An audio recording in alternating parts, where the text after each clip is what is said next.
তৃতীয় বৃহৎ জনজাতি সোণোৱাল কছাৰী জনগোষ্ঠীৰ একমাত্ৰ ছাত্ৰ সংগঠন হৈছে সৰু অসম সোণোৱাল কছাৰী ছাত্ৰ সন্থা। সোণোৱাল কছাৰী ছাত্ৰ সংগঠনটোৱে জন্মলগ্নৰ পৰা বৃহত্তৰ অসমীয়া জাতিটোৰ লগতে বিশেষভাৱে সোণোৱাল কছাৰী জনগোষ্ঠীটোৰ শৈক্ষিক, ৰাজনৈতিক, আৰ্থ সামাজিক এই গোটেই বিষয়বিলাকত আচলতে সজোৰে বিভিন্ন সময়ত ইয়াৰ উদ্দেশ্য আচলতে সফল হোৱাত বিভিন্ন কাৰ্যসূচী ৰূপায়ণ কৰি আহিছে। তেনে ক্ষেত্ৰত পোৱা নোপোৱা এই অবিৰত সংগ্ৰামখনত সদৌ অসম সোণোৱাল কছাৰী ছাত্ৰ সন্থাৰ যিসকল অক্লান্ত সৈনিক তেখেতসকলে ইতিমধ্যে সেই প্ৰচেষ্টা অক্ষুণ্ণ ৰাখিছে। ইতিমধ্যে আপোনালোকে গম পাইছে সোণোৱাল কছাৰী ছাত্ৰ সন্থা জোনাই মহকুমা সমিতিৰ পঞ্চম দ্বিবাৰ্ষিক অধিৱেশন, ডেকাপাম আঞ্চলিক সমিতিৰ তৃতীয় বাৰ্ষিক যি যৌথ এই অধিৱেশন উদয়পুৰ গাঁৱৰ ৰাজহুৱা খেলপথাৰত আচলতে আমি দুদিনীয়া বৰ্ণাঢ্য কাৰ্যসূচী অনুষ্ঠিত কৰিছোঁ। এই অনুষ্ঠানটোত আজি ইতিমধ্যে প্ৰথম দিনৰ কাৰ্যসূচীত আমি স্মৃতি তৰ্পণকে ধৰি যি আমাৰ পতাকা উত্তোলন কাৰ্যসূচী, বৃক্ষৰোপণ কাৰ্যসূচী, ইতিমধ্যে 3টা কাৰ্যসূচী আমি সমাপন কৰিছোঁ। আৰু ইয়াৰ পিছতে আমি দ্বিতীয়টো দিনত সোণোৱাল কছাৰী ছাত্ৰ সন্থাৰ সৰ্বোচ্চ প্ৰকাৰৰ যি আমাৰ উদ্দেশ্য, সেই উদ্দেশ্য সফল ৰূপায়ণৰ স্বাৰ্থত আচলতে সামগ্ৰিকভাৱে আমাৰ সমাজখনৰ লগতে শাসকীয় চৰকাৰখনক আচলতে আমি সজোৰে দাবী উত্থাপন বিগত দিনৰ পৰা কৰি আহিছোঁ আৰু এতিয়াও সেই কথাষাৰ আচলতে ধাৰাবাহিকভাৱে অক্ষুণ্ণ ৰাখিব বিচাৰিছোঁ। যিহেতু সোণোৱাল কছাৰী জনগোষ্ঠীৰ লোকসকলে 2005 চনত সোণোৱাল কছাৰী স্বায়ত্ত শাসিত পৰিষদখন আচলতে আমি লাভ কৰিছিলোঁ। যদিও এই সোণোৱাল কছাৰী স্বায়ত্ত শাসিত পৰিষদখন আচলতে আমি লাভ কৰিছিলোঁ, কিন্তু ই কেৱল মাত্ৰ আচলতে নামমাত্ৰ এখন পৰিষদহে আচলতে আমাক প্ৰদান কৰিছে, যিটো অসম চৰকাৰে তেখেতসকলৰ উদ্দেশ্যৰে আচলতে এই পৰিষদখন আচলতে কৰ্তনো কৰিব পাৰে বা ইয়াক স্থায়ীভাৱে ৰাখিব পাৰে। গতিকেলৈ তেনে ক্ষেত্ৰত আমি সোণোৱাল কছাৰী ছাত্ৰ সন্থাৰ তৰফৰ পৰা আমি সজোৰে দাবী উত্থাপন কৰিব বিচাৰিছোঁ অসম ৰাজ্য চৰকাৰৰ লগতে কেন্দ্ৰীয় চৰকাৰক সোণোৱাল কছাৰী স্বায়ত্ত শাসিত পৰিষদখনক আচলতে সাংবিধানিক গ্যাৰাণ্টিযুক্ত এখন স্বায়ত্ত শাসিত ৰূপে আচলতে পৰিণত কৰিবলৈ তেখেতসকলে পদক্ষেপ গ্ৰহণ কৰক। ইয়াৰ অন্যথা কিন্তু সদৌ অসম সোণোৱাল কছাৰী ছাত্ৰ সন্থাই অনাগত দিনত আচলতে আমি ইয়াৰ আচলতে এই জনগোষ্ঠীটোৰ যি পৰিষদ, সৰ্বোচ্চ প্ৰকাৰৰ জনগোষ্ঠীটোৰ লোকসকলক আচলতে আগবঢ়াই নিয়াৰ ক্ষেত্ৰত এই পৰিষদখন আচলতে গঠন কৰি দিছিল। এই পৰিষদখনক আচলতে যদিহে তেখেতসকলে সাংবিধানিক গ্যাৰাণ্টিযুক্ত আচলতে পৰিষদলৈ তেখেতসকলে উন্নীতকৰণ নকৰে, তেতিয়াহ'লে কিন্তু সদৌ অসম সোণোৱাল কছাৰী ছাত্ৰ সন্থাই সামগ্ৰিকভাৱে সোণোৱাল কছাৰী জনগোষ্ঠীটোৰ লোকসকলক লৈ তীব্ৰ আন্দোলন গঢ়ি তুলিব।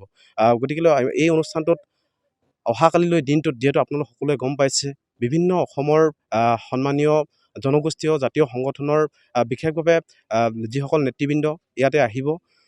তাৰ লগে লগেই স্থানীয় যি সাংসদ মহোদয় আমি তেখেতকো মাতিছোঁ, স্থানীয় MLA ভুৱন পেগু ডাঙৰীয়াকো আমি এই অনুষ্ঠানলৈ নিমন্ত্ৰণ জনাইছোঁ। বিশেষভাৱে অসম চৰকাৰৰ যি শিক্ষামন্ত্ৰী ৰণোজ পেগু ডাঙৰীয়া আমি তেখেতকো এই অনুষ্ঠানলৈ আমি নিমন্ত্ৰণ জনাইছোঁ। আশা ৰাখিম অনাগত আহিবলগীয়া কাইলৈ দিনটোত বিশেষভাৱে আজিৰ দৰে আচলতে এই অনুষ্ঠানটো সৰ্বোচ্চ প্ৰকাৰৰ সাফল্যমণ্ডিত কৰে আৰু তাৰ বাবে এই অনুষ্ঠানটো সৰ্বোচ্চ প্ৰকাৰৰ সাফল্যমণ্ডিত স্বাৰ্থত এই অঞ্চলবাসী ৰাইজৰ উপস্থিতি আমি একান্তই কামনা কৰিছোঁ। আমাৰ যি অধিৱেশনত সাংস্কৃতিক কাৰ্যসূচী তেনেকৈ আমাৰ ওচৰৰ যি জনগোষ্ঠীয় কৃষ্টি প্ৰদৰ্শন, লগতে আমাৰ নিজৰ যি কলা কৃষ্টি এইখিনি প্ৰদৰ্শনৰ ভিত্তিত আমি অনুষ্ঠান ৰাখিছোঁ। লগতে আমাৰ যি ছিংগাৰৰ প্ৰগ্ৰাম ভিত্তিত আমি 4জন গীতিকাৰৰ আমি নিমন্ত্ৰণ জনাইছোঁ। লগতে ছিংগাৰ আমাৰ ত্ৰিদীপ গগৈ ডিব্ৰুগড়ৰ হয়, টিংখাঙৰ, আৰু ৰাকিস্মিতা গগৈ ধেমাজিৰ হয়, আৰু ডিকি সোণোৱাল শদিয়াৰ, এইকেইজনকে আমি আমাৰ অনুষ্ঠানলৈ নিমন্ত্ৰণ জনাইছোঁ। লগতে আমাৰ ওচৰ চুবুৰীয়া যি জনগোষ্ঠীয় কৃষ্টি প্ৰদৰ্শনটো থাকিবই, সেইবোৰে আৰু থাকে।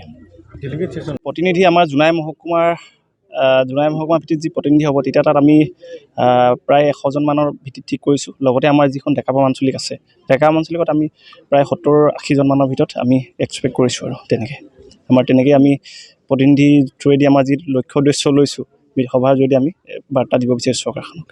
ঠিক আছে, আমাৰ প্ৰতিনিধি সভাতে আমাৰ নিৰ্দিষ্ট জ্যেষ্ঠসকল আছে, আমাৰ সংগঠনৰ বিষয়ববীয়াসকল আছে, তেখেতৰ লগত আলোচনা বাৰ্তালাপৰ ভিত্তিত আমাৰ তেনেকুৱা ধৰণৰ পৰিসৰ হ'ব।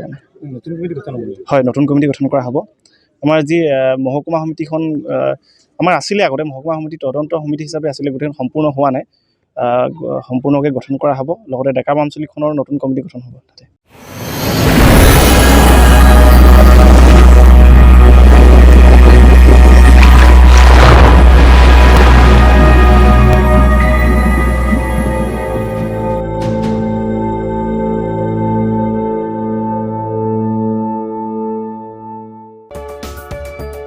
नोंथाङा गोबां रां आर्जिनो गोसो जादों नामा?